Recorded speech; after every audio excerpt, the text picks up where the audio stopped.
Armstrong கொலை வழக்கில் பாஜக வழக்கறிஞர் பால் கனகராஜ் விசாரணைக்கு ஆஜராக சம்மனானது அனுப்பப்பட்டிருக்கிறது. அதனை நாம் அண்மை செய்தியாக பார்த்துக் கொண்டிருக்கிறோம்.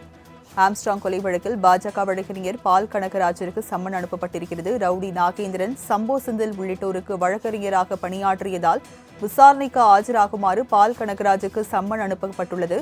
விவரங்களை செய்தியாளர் ராகவேந்தர் வழங்க கேட்கலாம். ராகவேந்தர், பாஜக வழக்கறிஞர் பால் கனகராஜுக்கு சம்மனானது அனுப்பப்பட்டிருக்கிறது. ஆம்ஸ்ட்ராங் வழக்கு தொடர்பாக விவரங்கள் என்ன? வணக்கம். பாஜக வழக்கறிஞர் பால் கனகராஜுக்கு தற்போது ஆம்ஸ்ட்ராங் கொலை வழக்கு தொடர்பாக சம்மனானது அனுப்பப்பட்டிருக்கிறது. கடந்த மாதம்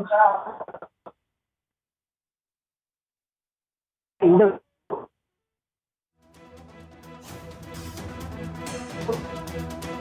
சிவாகியும் கைது செய்யப்பட்டிருக்கிறார். அஸ்வத்தாமன் பிரபல ரவுடியான நாகராஜ் என்பவருக்கு மகனாக இருக்கிறார்.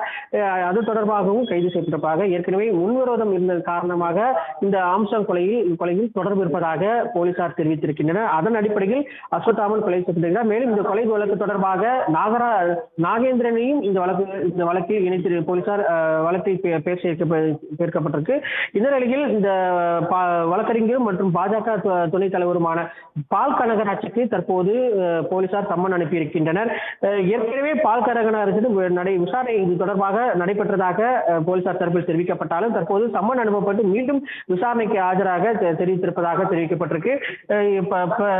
பால் கனகராஜ், ரவுடி நாகேந்திரன், சம்போ செந்தில் உள்ளிட்டோருக்கு வழக்கறிஞராக பணியாற்றியதன் காரணமாக இந்த விசாரணையானது நடைபெற்றிருப்பதாக அவர் தரப்பில் விளக்கமானது அளிக்கப்பட்டிருக்கு. எனினும் இந்த விசாரணைக்கு பின்பே இந்த கொலை வழக்கில் பால் கனகராஜ் தொடர்பு இருக்கிறாரா அல்லது இல்லையா என்பது குறித்து ஒரு முழுமையான விசாரணை இன்று மாலைக்குள் தெரிய வரும். விவரங்களை வழங்கியதற்கு நன்றி ராகவேந்தர்.